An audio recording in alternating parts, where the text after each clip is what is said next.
Hey there, Guardians, welcome back to the channel. Quick question for you. Don't you just hate those videos that give you a hook and then make you wait ages for the answer? Yeah, me too. On a completely unrelated note, an Englishman, a Welshman and a Canadian walk into a GM.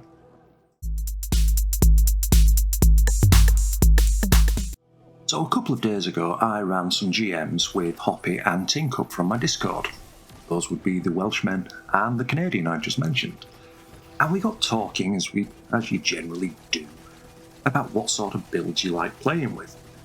And we suddenly came to a bit of an epiphany that there are dedicated PvP builds and dedicated PvE builds. And wouldn't it be interesting to see if we could create something that crossed over? And that got me thinking. Is there an exotic that's predominantly used in PvP that I can rework into a monster PvE build? And it turns out the answer is yes. And this is really good fun to do as well. So sit back and let's break some boundaries. So we're going to begin by taking an Arc Hunter with the Shinobu's Vow Hunter Gauntlets. Now this exotic is predominantly seen in PvP as previously mentioned. However, with a bit of tinkering, we can make this a beast in PvE.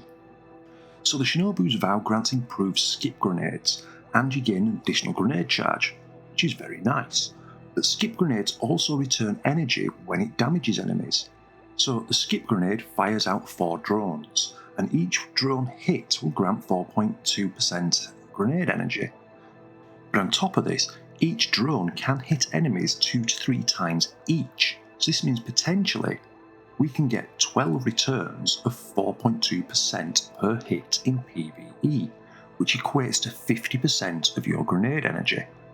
But you can potentially return 1 full grenade from just throwing 2. Very nice. On our subclass, we want to begin with the Gathering Storm Super, as this is an absolute monster for DPS. We want to take a Gambler's Dodge, which will return our melee energy fully whenever we dodge in the vicinity of an enemy. And when it talks about in the vicinity, it actually means within 15 meters. So it's quite a long range. Your choice of jump, and then for melee we want to take the Disorienting Blow, which means that striking a target will blind them and amplify you, so we get a double whammy. Obviously for grenade, we want to take the skip grenade, otherwise what's the point in using this build at all? For our aspects, we're going to begin with Lethal Currents, which means that after dodging, our next melee attack has increased range, jolts the target, and creates a damaging aftershock.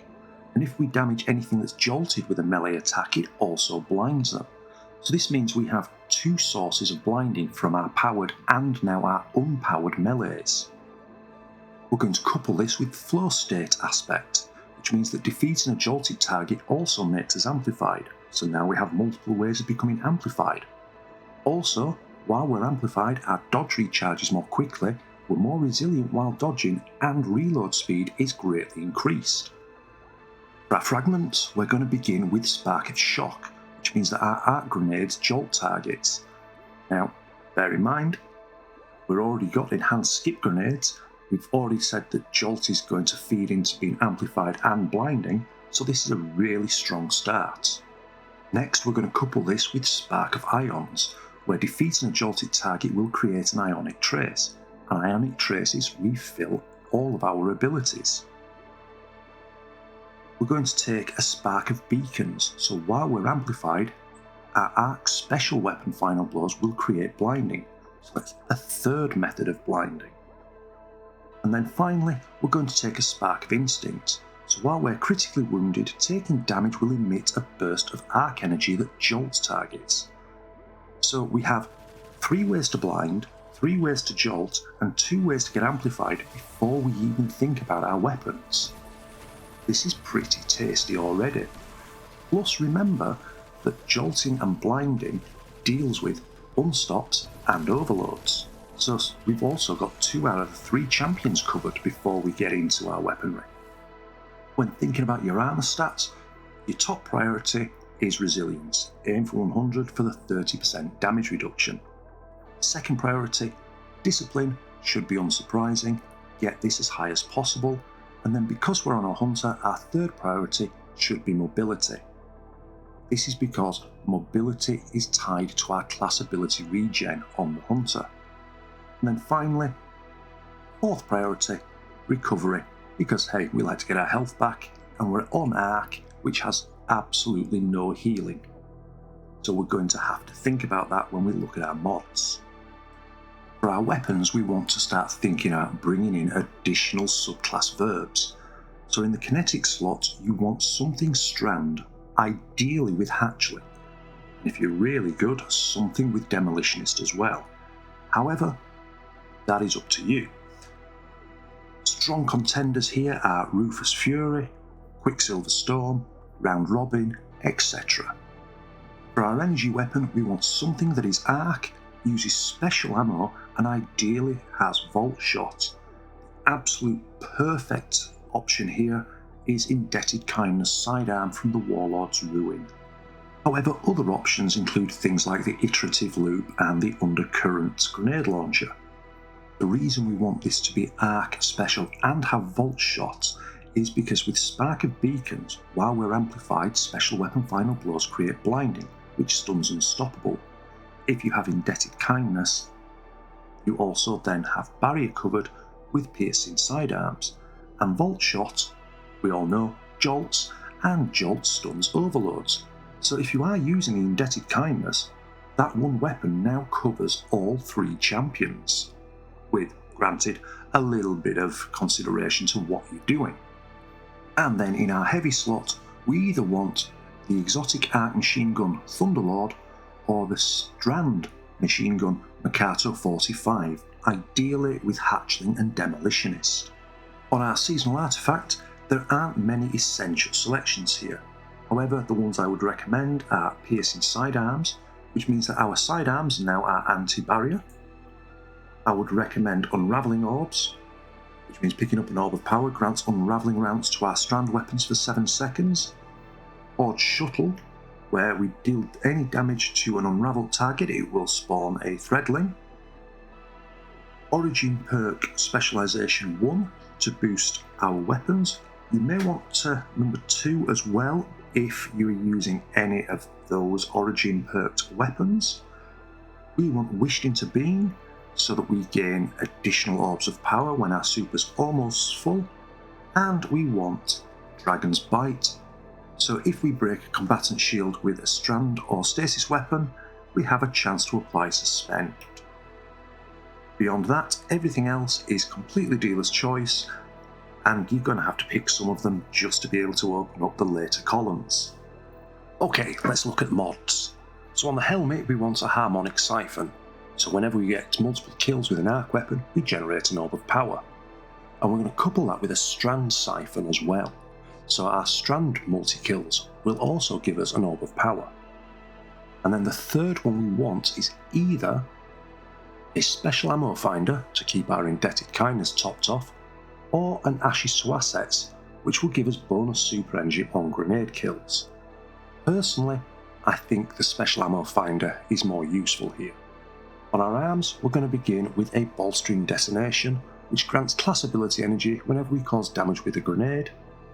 We're also going to take an impact induction, where causing damage with a powered melee attack reduces our grenade cooldown, and a firepower, where grenade final blows will create orbs of power, but remember, there is a 10-second cooldown on this. On the chest, I would recommend taking a Harmonic Reserves to keep Indebted Kindness, or whatever your chosen special arc weapon would be, topped up, and then couple this with whichever damage resistance mods are applicable to your activity. The legs are quite important. As previously mentioned, there is no intrinsic healing anywhere on the arc subclass, so we're going to have to put it here. And we're going to double up. So as usual, we're going to take a recuperation, which will give us 70 HP of health whenever we pick up an orb of power. But we're also going to take a better already, which means that our health will regenerate immediately on picking up an orb of power. And then finally, we're going to take an arc weapon surge if we're using the Thunderlord, or a strand weapon surge if we're using the Makato. On our class item, usual fare, we're going to take a bomber, so we reduce our grenade cooldown when using our class ability. Remember, because we took bolstering detonation earlier, we've just created a loop between grenade and class. We're going to take a powerful attraction, so whenever we dodge, we will collect any nearby orbs of power, and that's within approximately 12.5 meters of ourselves. And we're going to take a Reaper, so if we use our class ability, and then get a kill within 10 seconds, we will generate another orb of power. Basically, our mod setup's primary function is to generate as many orbs as possible so that we can feed into recuperation and better already to give us that survivability. Obviously, secondary and tertiary considerations are things like our ability loop and boosting our weapon damage. We don't have a rigid gameplay loop here, it's just lots and lots and lots of little interactions that all come together, and you can do them in any order. So your grenades jolts, you feed jolted target, get blind, you dodge and punch something, jolt and blind. It all just comes together in any order that you like, but it does mean that you can absolutely spam your abilities. In short, we have every arc verb available. We also have access to Hatchling, Unraveling and Suspend. We're pretty beastly out there. And this, as well as being incredibly good fun, does actually have endgame potential.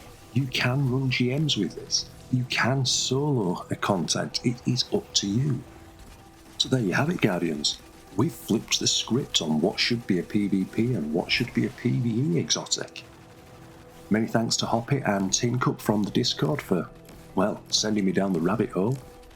If you've enjoyed this video and are interested in more Destiny 2 content, please drop a like and maybe even subscribe. You'll really be helping the channel grow. But until next time, Guardians, whatever you're doing, I hope you have a fantastic day.